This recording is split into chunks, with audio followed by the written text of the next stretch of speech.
and welcome to Grounds Patrol, a Newgrounds creators podcast. My name is Will Comer. I am your host, and this is quite the episode today. It's going to be a big, long, fun, in-depth interview with Krinkels and The-Swain, two Newgrounds creators I look up to in a huge way. I am not going to ramble too much past that right now in the intro. I kind of want to just go right into it. But I did want to shout out really quickly all the people that listened to the previous episode and might be here because of that. The Madness Roundtable before this got a lot of listens. Like, I'm looking at it, over 6,000 listens and counting. And for my little baby podcast, that's very exciting. So yeah, thank you for sticking around. This is going to be a fun one. So here it is, folks. I got the chance to sit down and talk to Krinkels, aka Matt Jolly, creator of Madness Combat, and The-Swain, creator of series like Blockhead and Mastermind. When you sit down with these guys, there is so much you can talk about. I mean, this interview could easily have been 8 hours long. But luckily for you guys, neither of us had that sort of time. So we got to talk about kind of the best hits. You'll hear us start talking about the game Madness Project Nexus 2, which they've been working on for, 6 years now. And then we'll kind of dovetail between that and talking about their individual series and just about anything else we can wrap our heads around, guys. They are sharing a microphone. This is Swain's voice, Krinkels. Hi, hello. So you will hear them kind of come in and out as they talk about their individual things. They are sitting together in their office in Philly, which is a super cute image. And one more fun thing about this interview, as a thank you for being part of the last episode, I actually was able to invite Cymberine and Kelzad to sit in during the recording of this live. So they were listening, and they were occasionally throwing questions at us. It was really fun. Alright? Enjoy.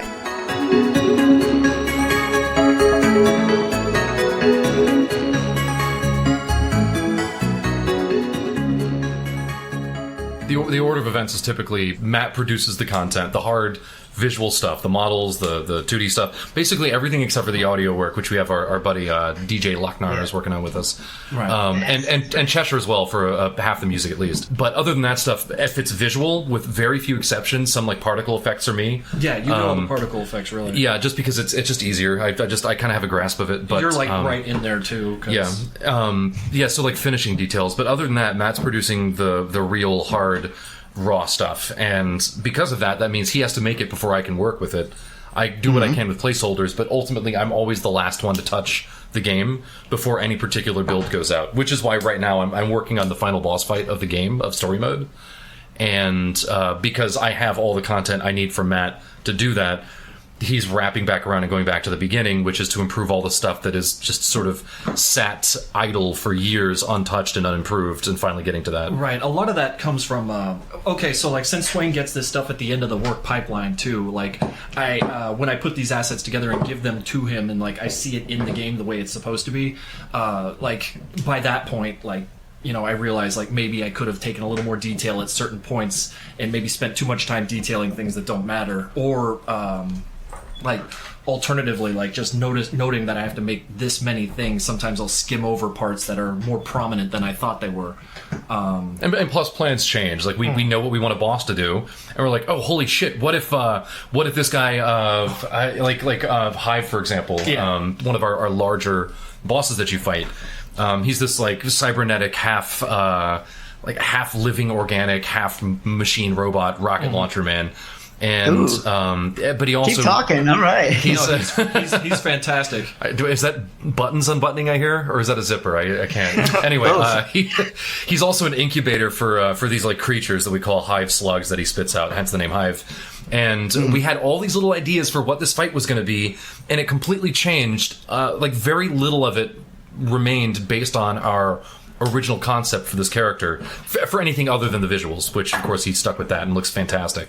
But he was not supposed to stick his cane into this electrical thing and let out that was an idea we had as he was moving around, right? Yeah, he wasn't supposed to have these wires that would connect the back of his neck to the ceiling, so he's actually a character who's also part of the stage, like he's integrated into it. There are these little details that seem like nothing, but those are still things that when we have the idea, Matt has to go back and after the fact produce the content to realize that vision. So, and we never know. That's just the way this is. We kind of make this game by the seat of our pants. Yeah, make a lot of rough sketches, a lot of notes, throw it out there, and kind of think about like as it starts to come together. That's when we get all that whole like, hey, wouldn't it be cool if? And then ball up the notes and throw them away and start over with new, better ideas. But that's that's our process. God, how great is a small team, right? Like that's something you could not do if you were working with 20 people. If you can stand working on a game for 6 years, then you are 100% correct. And it is tough. There are downsides to this, but it is nice to have full control. Right. Maneuverability is nice. Yeah. You guys it's Wild West over there. You guys are,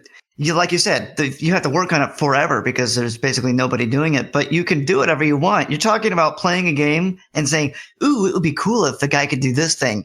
And then you straight up turn the computer on and go make it. That's awesome. That's true. Freeing. But of course, it's hard to be that passionate about something when it takes you like 8 hours to like 3 weeks to do that. Like, wouldn't it be cool if 3 weeks later? I think that's also like a big part of why this process has taken so long, because we've reached a lot of those wouldn't it be cool if moments, and then we chased it down, entertained it. Some of these ideas are like you're just gone. They're on the cutting room floor now because they have to be. Yeah, like for whatever reason, it wasn't as cool as we thought it was. Like or it wasn't worth the time investment. Which for the first like 5 years, until we hit 2019, we just sort of followed every whim that sent us down this path of wouldn't it be cool if, and that was good. The game is what it is because we had that like open-minded, bright-eyed enthusiasm. Right. But the downside now, of course, is that we're looking at year 6.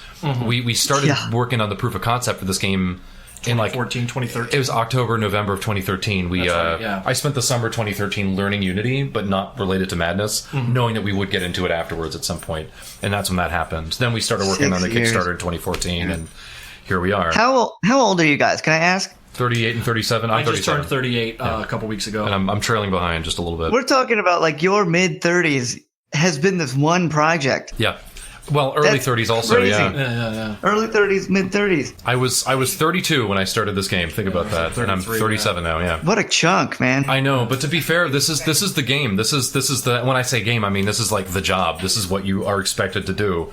I can't really think about it as lost time at any measure because of the things I've learned along the way. Like mostly like this mastery of Blender and like mastery in a loosest sense. Like I know Blender way more than I do now. That is to say, if we needed to rebuild this game, like let's say it's all gone, and for whatever reason we actually rebuilt the whole game, it would be much faster. Yeah, because I can pass for a professional C# programmer now. I'm not saying I am one, but if you give me the Turing test, I think I could trick some experts, maybe. That's my favorite thing. Like now when someone asks me what I do for a living and I say I make games, I don't feel like a liar. Yeah, right, exactly. Right, I guess we could say we've made a living in the sense that there was a time that we had the PayPal open and we kind of like subsisted on that, but we've closed it and it's been almost we're in a couple months. It'll have been a year that we've had the PayPal closed. Right. Just no new capital, and we haven't really sold the game. I mean, we haven't tried to, fair to say, but we're trying to keep it as closed as we can up until the point that we make it live on Steam, and that's going to happen in the next couple of months with the proper push of media. We don't want to daisy this thing and say like, hey, no trickle out, none of that bullshit. No early access forever. No. That's like the greatest fear. The longer you work on something, you don't want to release it into a trickle and have it go nowhere. That's so much time. Early access needs to be not feature completion, but bug testing and improvement.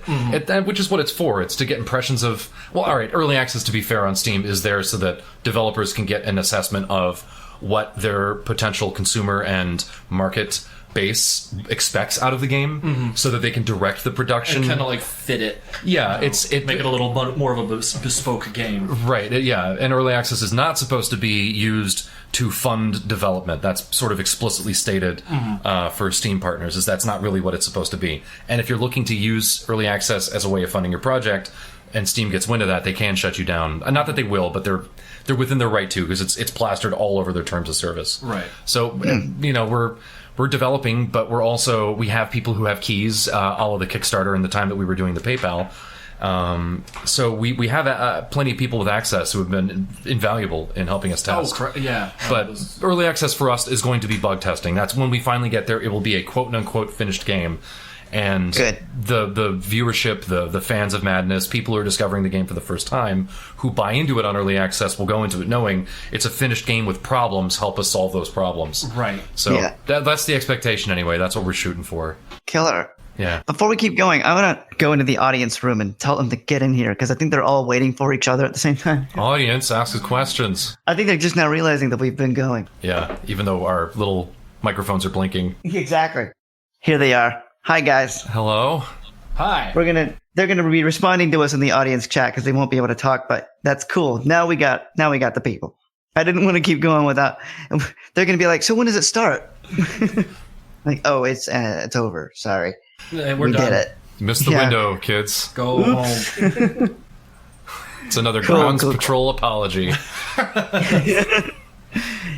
Hopefully not apologies yet. That'll come later when I'm a established content creator, influencer, and I can make bad statements and then apologize 4 times for them. Right, when Twitter users go back and read all of your old out-of-context Twitter posts from 10 years ago. Hey, And, remember that time you dropped a slur? yeah. Yeah. Hey, remember that time you were a kid and you were an asshole? Oh, that was me like 3 weeks ago. Gosh. Guys, do you have any plan for after this game is released and after you've set up all the promo for it? Like, is there end in sight for you at all? Do you mean as far as the end, what we'll do with this game, or what we'll do after this game is we're washed our hands of it and we're like moving on? After you guys have washed your hands of it, you're moving on and there's no more promo to do. Are you going to take a vacation? Are you going to sleep for 3 days? Yeah, mean, a vacation of will be course. great, but it's one of those vacations where, like, every time I'm from Miami, Florida, Matt is from Colorado Springs, and whenever we like go our separate ways for the holidays, I'm in Miami for like 3 days before I'm just sitting around at night, and my wife's in bed, and I'm a night owl, and I'm just kind of like watching something, whether it's freaking Strong Bad revival stuff or whatever, and Right, I'm just things like, you just haven't seen yeah, in I'm a like, while. yeah, and like, oh, that's funny. Hey, you know, that reminds me of some idea for Project Nexus, and then I text Matt, and then he's like, oh yeah, no, that'd be pretty cool. What if we did this? And No. it's hard not to constantly be brainstorming. So I know that even in spite of a vacation, maybe even because of a vacation, I just fully expect that we're going to be brainstorming the next game. Right, like it could be like as long as a month where we just like don't touch anything Unity related and we kind of just research what we need to, because Yeah. I understand that like whatever we do next is going to need like me to understand normal maps and other materials like that to a greater degree. Yeah, basically things that make 3D modeling, but in a game sense, like not pre-rendered stuff, but Oh, right. but like course. live stuff to make it just look good. Yeah. You guys are inspiring, man. You've been doing this for 6 years, and when the question is, what are you going to do after it's over? The answer is, something else. More, the next more thing. games. Well, I mean, Yeah. look Killer. at Fulp. Well, I mean, I Fulp don't- was doing Castle Crashers for. I always thought they only worked on it for like 2 years, but That was like the only time we heard about it. right, that's when we heard about the game, and I started paying attention. Was the last 2 years, the whole beard thing with Tom. Right. I'm not shaving till I finish the game. And then he was so he had like a year and a half long beard. Yeah. Scraggly there. Right, and that was after they'd been working on the game for I don't want to misquote, but I think it was somewhere in the vicinity of 5 years. And bearing in mind, of course, most of the reason for that is because they made the damn game in Flash, which is ridiculous. But here we are. Yeah. Yeah, Yeah, whole game coded in ActionScript like 2. Fuck that. I can't imagine. Tom is a maniac, but he gets shit done. I mean, yeah. I definitely don't want to spend 5, Yeah. 6 years on a game, whatever we do next. Kelzet says it might have been ActionScript 1, which is totally possible. I know Tom never learned 3, but I get confused. Either way, it was one of the ASs. And, Right.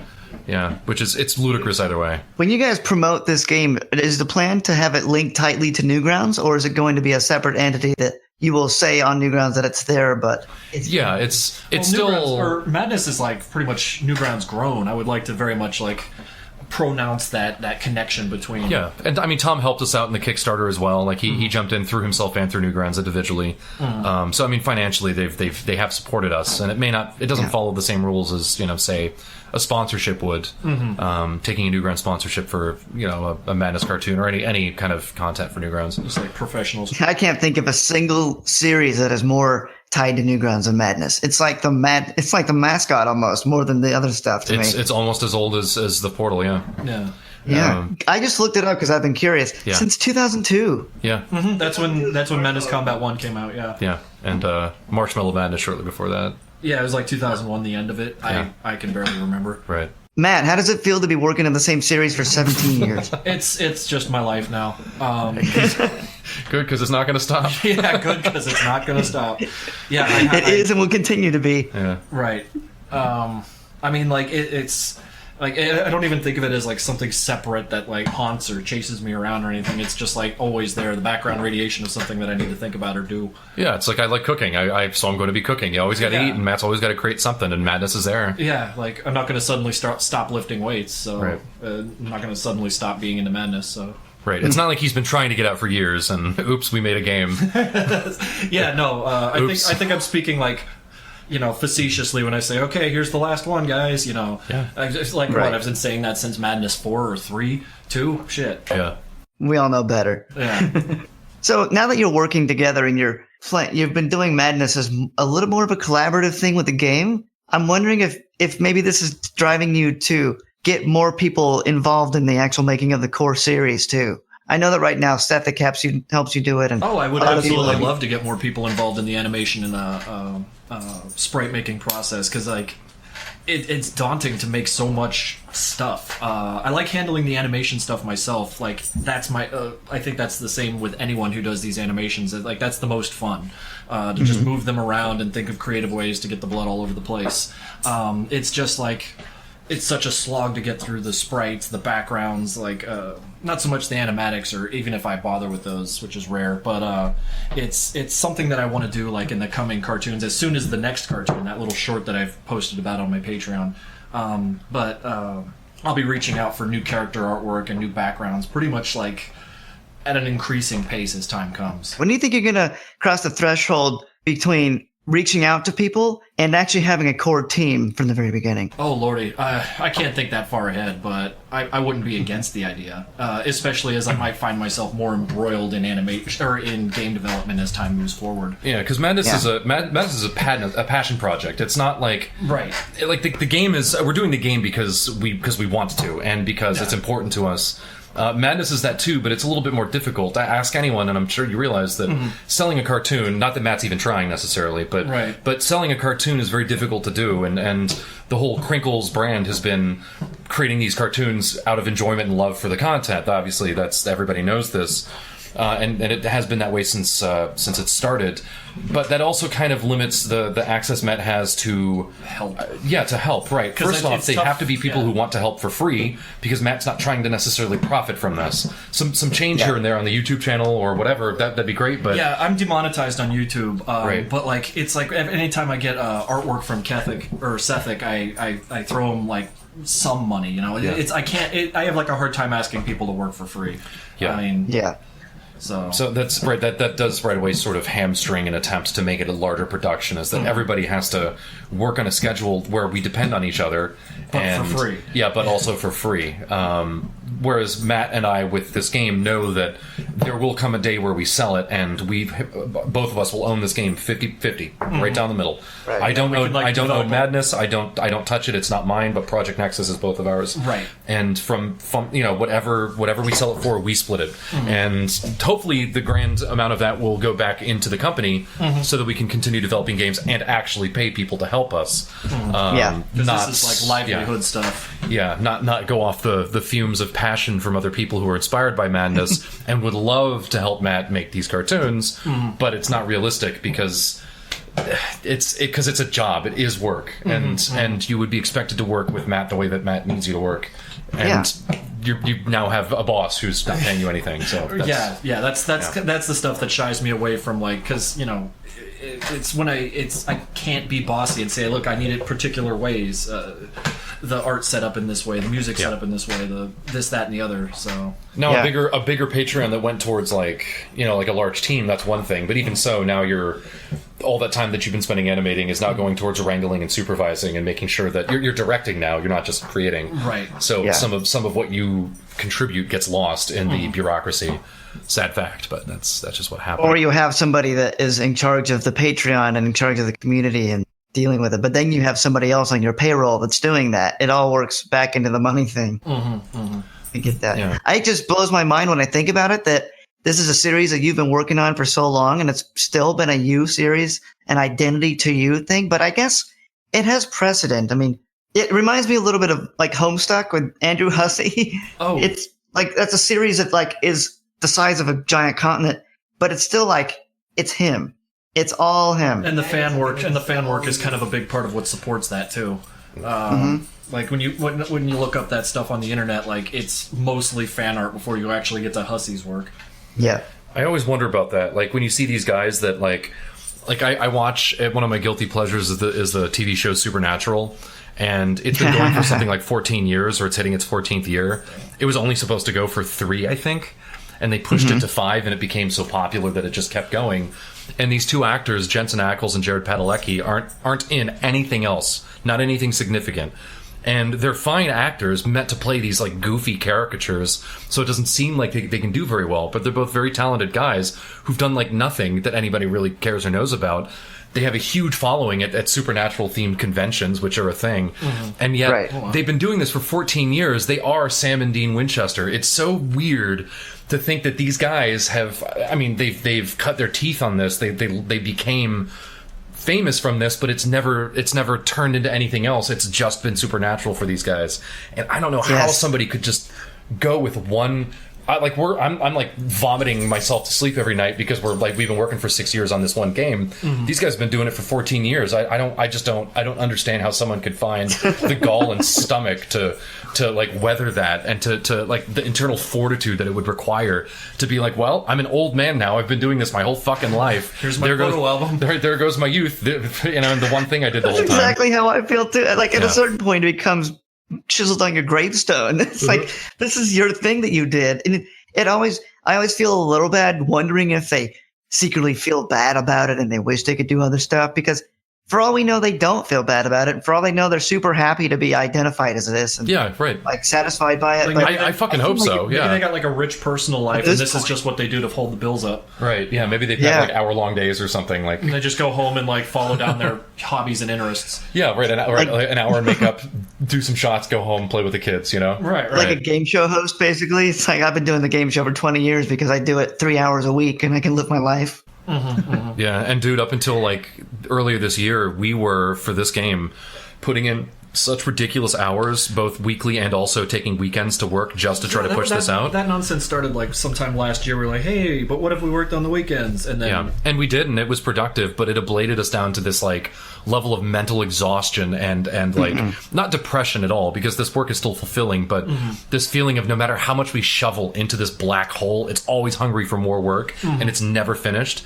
Even right now, as we're at the boss of the game, I'm coding in and working out the behaviors for the final boss of the game, and I still feel like, despite the fact that this is literally the end of the game, it's still never going to get done. Like, I still can't help shake that feeling because I have 6 years of feeling this. Yeah, I love talking about like how do you keep a passion project afloat for so long when it goes for so long. It's like you when do it it's with a lot of hate. Big angry hate. Yeah. It seems like when you're not doing it, when there's a lot of money involved, it becomes a company and employees and bosses, and you're accountable to the people who are accountable to people who are accountable to people. But for a smaller thing like this, it becomes a matter of, it's only sustainable when you're mentally sustainable. Yeah. And totally. We learned a hard lesson in that at the end of February. Yeah. What was that about? It's really just that. When I say mental exhaustion, there came a point where like I hit this huge snag with Unity that basically took me 3 weeks to fix one single bug, but it's a single bug that's inescapable. Not our fault. It's not in my coding. It's just, it's an issue with Unity. Yeah. And this kind of thing happens when you work in a project in an engine or a platform like Unity and upgrade it over the course of years. This is a project that's existed since, like we said, 2013. Unity 4. Unity 4. Every time we upgrade a version of Unity, and you're not really supposed to, but we've had to because of deficiencies and insufficiencies with Unity to produce the game that we needed to. Every time you upgrade from a previous version to a new one, there's always a chance something breaks. And not necessarily because the code that I wrote or the models or versions that Matt used for his artwork. Not necessarily just because those are no longer compatible and they have to be like updated, but because something deep within the core of the way the program runs can't quite read the data that used to be there, and then everything shits the bed. And that's what happened. And after a 3-week interval of working on one single bug, that's almost a month of my life spent trying to fix one tiny thing every single day for upward of 8 hours. And I was just about ready to quit the game. I never would, but it felt like it. I felt like, what is it all worth? Like, what's this all for? Something is going to happen. Something's always going to blow through, and some fucking tornado is going to tear down our monument, which is this game, to the last 6 years of work we put into it. Bugs are so detrimental to a small project because they can directly affect your mental sustainability. Yeah, sure. And anything like that happens is one more notch that could lead to you not doing it. And when when there's not bosses and bosses you're accountable to, it can be something like that just drives a stake into it. Yeah, and terrifying. And it's not like, it's one thing if it's a bug where I say I did that and I can figure it out. Like, why is this guy, when I pull the right trigger, or right hand trigger, why is he shooting from the left hand too? Is another one I learned about. So, okay, cool. Well, I know that's something that I did in a system that I created. I can track it down. I can fix it. I'm not stressed about that. But when the core engine that you're depending on is hitting a game-breaking moment, that there's nothing you can actually do to get around it, it has to be fixed. And by the way, I never did fix it. I found the perfect way to sweep it under the carpet so that it doesn't actually become a problem. For anybody but you in your head when you play it. Yeah, it's like, imagine it this way. It was basically deleting an enemy that needed to be despawned.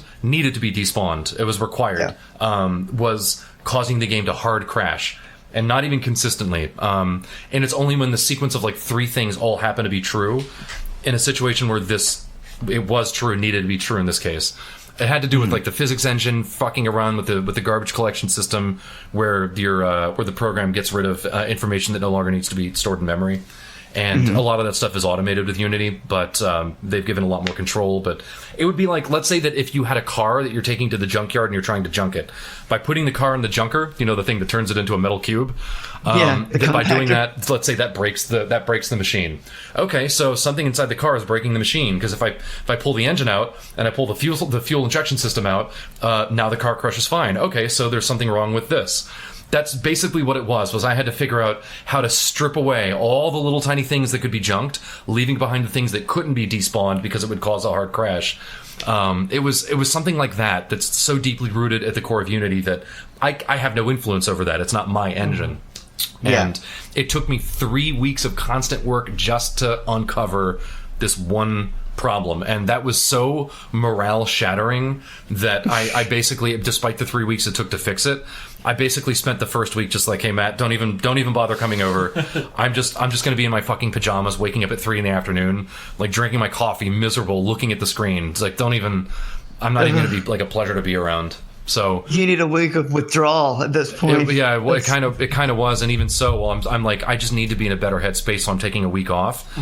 Yeah. I still didn't take a week off. I still casually had Unity open in front of me and would say, okay, today I'm just going to test this. Today I'm just going to test that. I'm not trying to solve the big problem. I'm just setting up these tests and allowing them to run and trying to change the way that my mind frames it.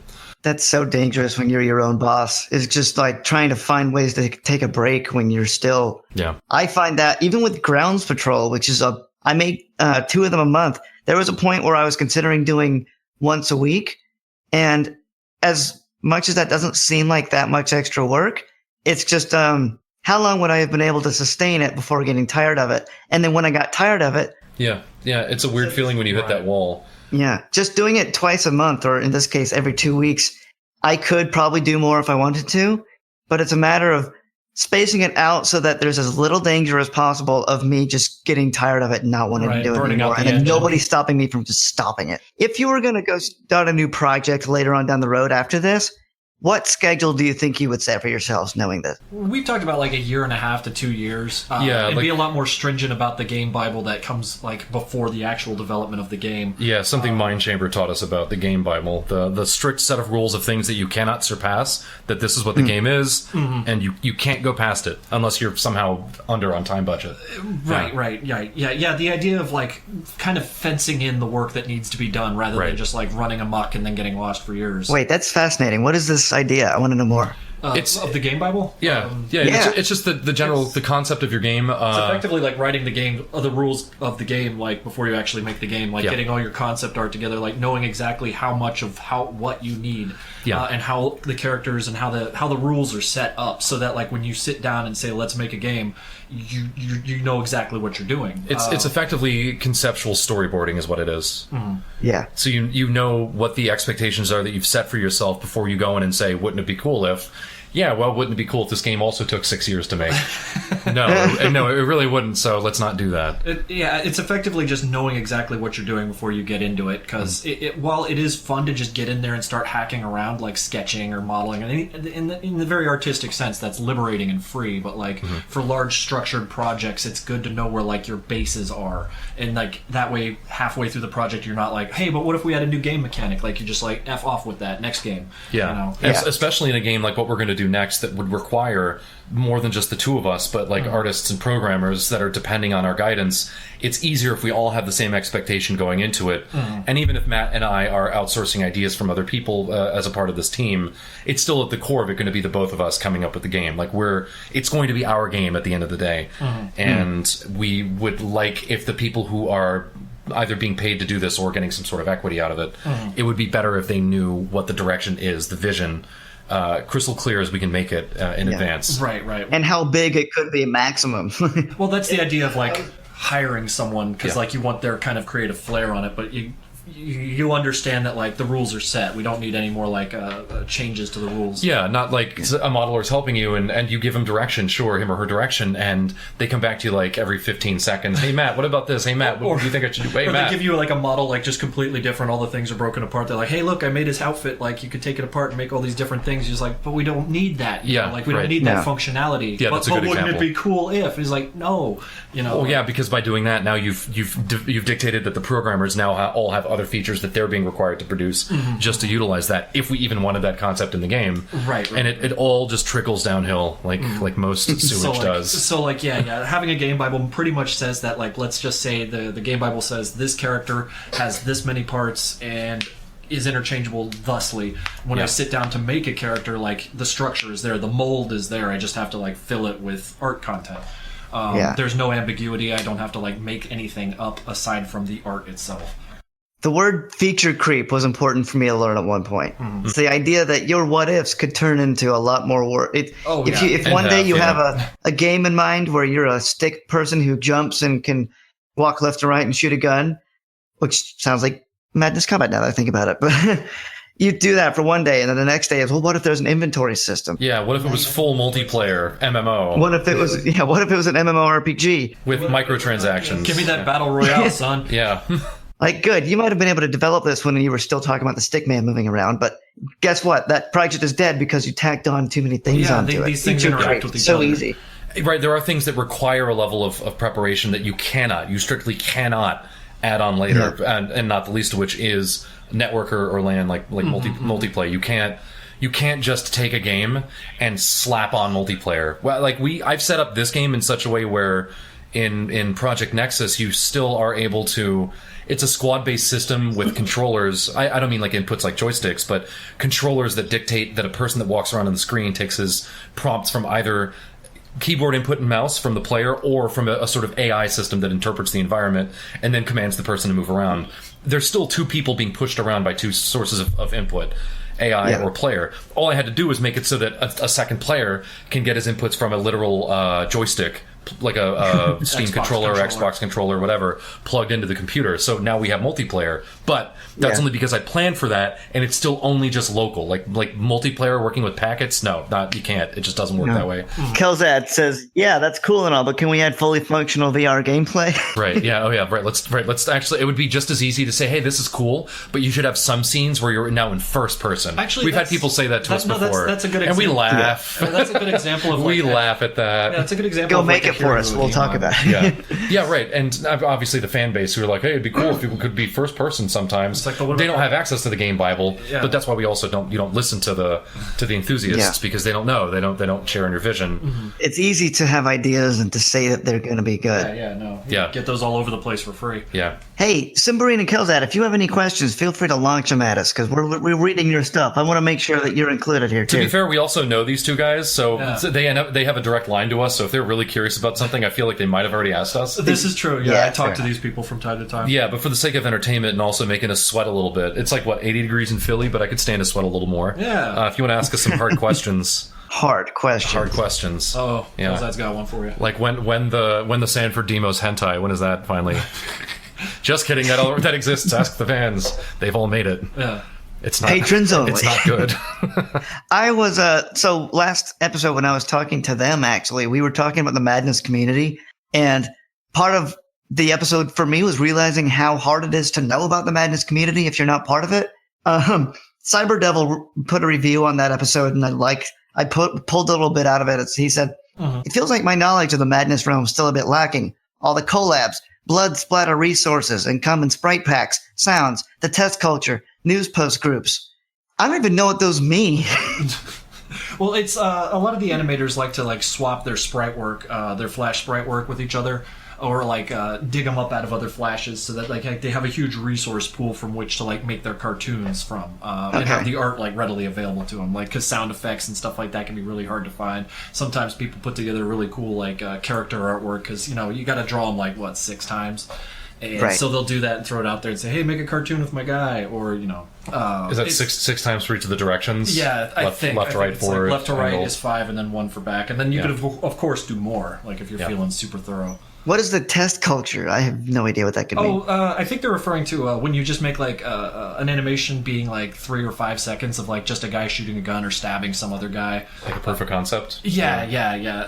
I mean, I think it's just gotten so easy to do. You just get a guy, put it next to another guy. You're learning how all the layers work so that when a sword is swung left to right, it goes behind the guy. More or less just to show people hey, look, I could do the thing, where he swings left and right, or I could make the head come apart and swap out the symbols. And it's fun to do. I made a test when I was on my vacation last time at my parents' house because I had Flash on this old XP machine. And it's fun, and I ought to do it some more, but I keep just kind of getting stuck on larger projects. Yeah. Sibberine says test culture is just people making test animations. No one's making fleshed out movies. They're just making test animations. Probably because it's so easy, and it's so easy to get burnt out and plan out something that might suck up months of your life. And, asking someone to commit to that, it's... Oh, yeah, look at the Flash collaborations, the, Pass My Flash type stuff that Lewis used to put together on Newgrounds. Oh, yeah. And watch as, somebody produces something that's about 5 seconds long, and it looks like they must have spent 15 minutes on it. Mm-hmm. And that might be the case, but it's hard to find the inspiration to know where to start. And sometimes, starting is pretty draining, and not everybody has the energy to continue it. Just even after getting your file all set up the way you want it to, and thinking up your concept and finally putting pen to paper, as it were. It's taxing. It's not for everybody, and it's pretty intimidating when you're standing next to these greats. Like Matt has been working on the series for how long now, and a lot of these kids are just getting into it. Madness is very puppety. You can take assets that other people have created and sort of still have a chance to animate and make it look like it fits in that universe, right? But then when you finally get your hands in, it's not quite as easy as maybe you thought it was. The depth can be a little, especially to try to put the content out that looks as good as your contemporaries are doing.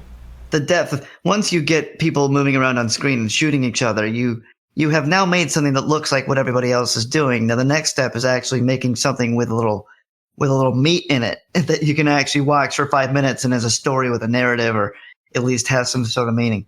Yeah. By the way, your Kickstarter is hilarious. There's so many things that you guys can offer to do. For Project Nexus 2. I was reading these, the high tier rewards for 600. You can Skype with a team. I guess I got that for free. Thank you guys. This is promo. It's a trade. Yeah. Sure. I didn't just. How much was it to get a meal from Swain? I was going to say that $1,000. Swain will cook you a meal while you play video games with the Krinkels. Travel and lodging not included. Yeah. You can come over, but you can't stay over. It's a play date. You're basically saying for $1,000, if you are in the area, you can come hang out for a couple hours. Yeah, it's on top of all the other previous stuff that you get as well. And that's the thing. Kickstarter's its own weird creature. Yeah. It's not that me cooking you a meal is worth $1,000. It really is just, I don't know, bragging rights that you were able to whip that kind of cash together, that you have that kind of disposable income. Make it rain on this project. Yeah, to help a couple of developers that you believe in, if you believe in them. Also, fair to say, somebody had taken that reward, but they backed out. So that never actually panned out. Not everybody who backs you actually follows through with it. Right. By the way, we probably ended up making I think we got something like 48. Yeah, it was we got 59 or something after all the fall, the ones fell through, and of that, then of course Kickstarter takes its fees. Visa takes fees from every single payment. Right. So it's like a double dip there, and then we're only left with so much. And then, of course, that gets taxed by like 50%. So. And then $2,500, you can design a boss, and then almost $10,000, you become an executive producer, and then you can join them at the wrap party, which is that's a fun. It's an expensive ticket, but it's fun. It is, and that ticket was purchased, and without Mr. Executive Producer. Yeah, without that Mr. Executive Producer, this game may not have actually happened. And if it had, it wouldn't be the game that it is now. Right. It'd have been like eversirated right from the beginning. Is this an anonymous person who somebody just kind of was a shadow I don't money? think it is, right? No. It's he's a buddy of ours now. Like I want to meet the kind of person who is willing to give that kind of backing to a game for a couple of guys they don't know. Like who is this person? Especially when, like I said, a lot of people were putting in fake backings and also backing out. Some kid in Brazil got like a bunch of fake credit cards and started like backing at $500 a pledge. Like a dozen times, yeah. Yeah, so people are like, oh yeah, awesome, the project's gonna make it in no time, $75,000 in no time. And I'm like, dudes, like this is all fake money. Like we're not gonna get to keep this. Yeah. This isn't going to come out. He didn't quite understand that we couldn't take that to the grocery store. Yeah, right. This is all fake money. Like it's not about like he thought that by artificially inflating it, we would get the project no matter what. But we actually need the money to produce it. We need to survive. Right. That's the whole thing about Kickstarter is you have to have the actual amount of money that you're asking for. That's what it takes to make the project. You can't it isn't just going to magically be made if the number gets reached on the website. And well, some people do, and that is it's rampant on Kickstarter and always has been. The old I'm not going to bother researching what goes into my project. I think I want $500,000. Pay me your money. Yeah, I'm not going to mention any names because I don't want to be shitty about it. But sometimes you'll see these projects and they'll ask for like way too much money. Yeah. It's like, dude, you can no. And we broke it down to a fucking cent what we believed truly this was going to take, including I had people saying, hey, maybe it's not a good idea for you to put taxes on the pie chart that shows how much you're going to be paying. I'm like, why not? We need to be honest. People need to know how much of this money is not going to go to us. Going, yeah. Yeah, the reason that we're asking for as much as we are. I appreciated that you did put taxes on it, because for me that means less like give me a big chunk of money so I can live off of it in a vague sense, and more like this is exactly where the money's going to go. I would be more likely to donate based on that pie chart than without it. Yeah, I should certainly hope so. And a lot of work went into that. That was basically a full-time job for about 3 months leading up to the Kickstarter. Was planning for it. It's weird, but it really was. And that's just what it requires. Not everybody gets that. And even so, we still almost didn't make it. And that's despite the work that we put into it. That's in spite of the huge popularity that Madness has and all of the advertising that Tom helped us to do on Newgrounds for the Kickstarter. Like, you were the real MVP for that whole Kickstarter. The way you like put together the video, you put together all the artwork pretty much. I think I helped out a little bit with like the Hank killing guys through the room thing, right, and some additional art. But like, you fucking killed it. It had to be done. And I mean, to be fair, if this was like an original idea, not a Madness thing, but just a unique thing, and you and I were anonymous, then we would not be able to ask for that. We could maybe ask for $3,000 or $4,000 with some potentially playable proof of concept. Yeah, we need to be further along. Yeah, but to be fair, we managed to succeed because of the Madness. The steamroller that is the Madness series. Granted, a huge amount of the fan base is young. But then a lot of them were young in 2002 and are adult now and want to see the game succeed now that they've got disposable income. Right. It's kind of part of their... I was watching I remember Madness from when I was 14 and my computer at my dad's house late at night. Yeah. Guys, Simbarine asks, would you guys still have created PN2 without reaching the funding goal? Would you guys still be working at it just at a really slow pace? Probably, but just, it would have been a much smaller game. We probably would have made like a small arena and just released it maybe as like a... I don't know, dollar game on Steam or something. Right, because like a big part of the Kickstarter money went to like me living here in Philadelphia to work with Swain, and that allowed us to get like a higher quality of work done. Yes. That is to say, like if I was back in Colorado and we were like, well, we didn't make any money, but let's still make this game, we'd take up jobs and just do this in the off time and put together, like you said, a much simpler game. It would have still happened, but. Like, it's hard to know all the variables based on this one thing that did or did not happen, but it'd just be so much simpler and not as fleshed out. But, like, living here together, being able to, like, scream at each other across our shoulders. Oh, yeah, being in the same room, it's not overrated. It's become mandatory. Right. I've kind of, like, disenfranchised to the whole, like, I get to work from home. And I'm like, I don't know, like... we want to, Yeah, I like to be able to, like, talk in face-to-face with the person I'm working with. You get to be in your pajamas. The only downside is that anything you ever need to ask anybody goes through the time of an email process or something. You can't just go up to them and say, hey, here's a question. Yeah, Answer. Like, I'm having a difficulty. Help me out. Or, like, what if we did this? Or, I don't understand this, And this, like...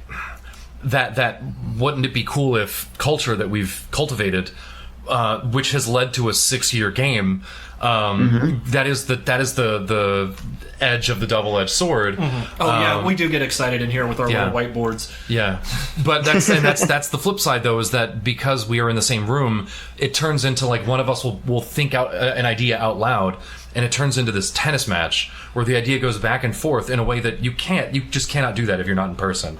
There's no flow of conversation via an email. Discord is a little bit easier to do in sort of a chat setting. I feel like I'm talking to a robot. But it's not the same. Like doing voice chat with someone using the camera. Yeah. Like it's so detached. Yeah. Yeah. But plus with the camera, I spend so much time like, how's my hair? Right.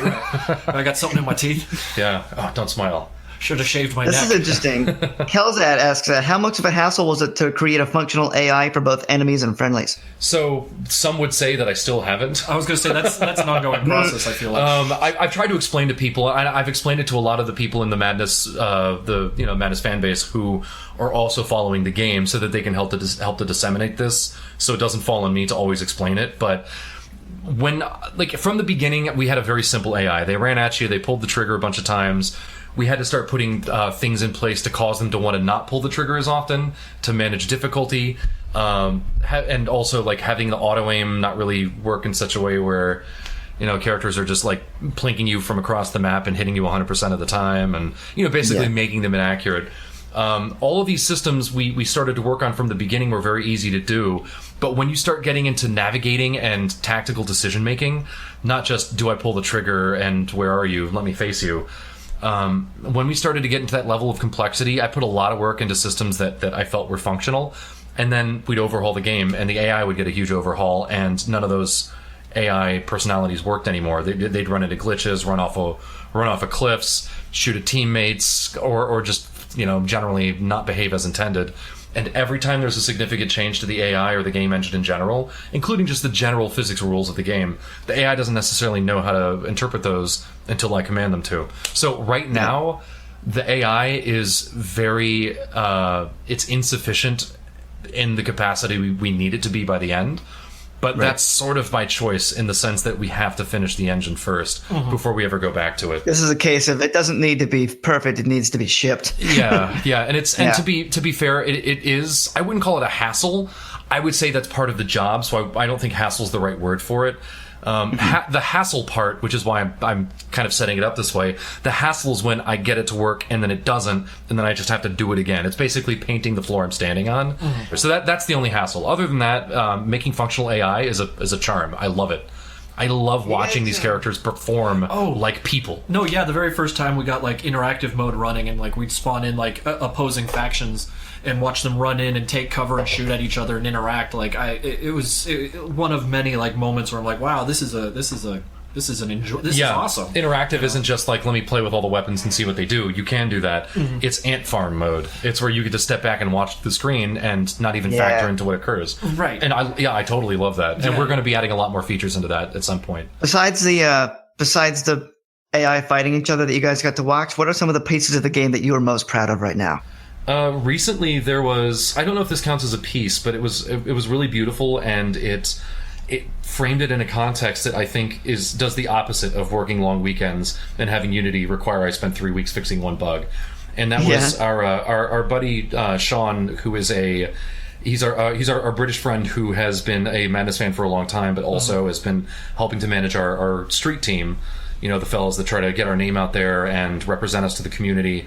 And it basically work tirelessly for freaking free. We want to compensate them one day, but they understand that that's just not an option right now, and still help us. Right now, he's been sort of like MIA because he's been working on the site, the game's website for us, and handling that so that we don't have to, because he's a freaking godsend and a beautiful person. He has also been running our Twitter, and he said, "Hey, Swain," on Discord, and sent me a picture from the Kickstarter, which is probably up there now. It's a picture of Hank surrounded by like 3 engineers and 4 grunts standing in a room with like a couple of crates and like a wanted poster on the wall. Oh yeah, that old one. Yeah, it's like a very simple shot, and we originally had this shot be like here's a sample of what the game might look like when it's in action. And this is back when characters stood there and aimed at you and didn't do anything, and it's our old models and old rooms, and back then we're like, yeah, I guess this looks pretty good. It looks better. Like a game. Yeah, it looks like the Flash game kind of, but like in 3D. So okay, cool. And he's like, hey, could you do you still have this room? Could you take a screenshot of these characters in this room but now? And I thought, you know what, I don't know if I have it anywhere, but fucking challenge accepted. Let's try it. And I found the room. I basically I put in all the, like, it was broken to shit because it's one of our old scenes where nothing would work anymore. Right, and the walls were just cubes. I didn't really have to doll it up much. I just basically created the room as me and Matt would create the rooms now for the game, at the level of standard and quality that we would expect from ourselves, and then took a screenshot and put them side by side. And I can find them for you for context. But yeah, like, seeing them side by side, it's so clear where 6 years of what ifs have gone, to the point that there's a lightening of the load on my chest when I see it. It's almost like when I ask myself, why the fuck am I still working on a boss fight 6 years in? Where the fuck is all the work going? And then you see these two simple pictures side by side, one in 2013, one in 2019, and then I can say, oh, that's where it went. That's where all the time went, was making this game that I think somebody might look at and say, yeah, I'll buy that, sure. Looks like a game. They certainly probably wouldn't say it looking at the first one, but looking at the second one, totally feasible. And it's not just the visuals, it's all the years of staring at the game as we make it, and knowing the way the characters behave as they run around the stage doing the things that they do, or the way that the player can control their character. Looking at these two things and all the things that the game wasn't compared to all the ways that the game is now, it changed everything. I cannot exactly place into words the sort of emotional sensation that comes from seeing where 6 years of your life has gone when you thought it was, I won't say wasted, but certainly just inefficiently used, spent and missing now, let's just say. And then to like say, oh, that's where you went. Okay. So yeah, I know it's a bit long-winded, but it's an emotional state I've never experienced before, not once in my life.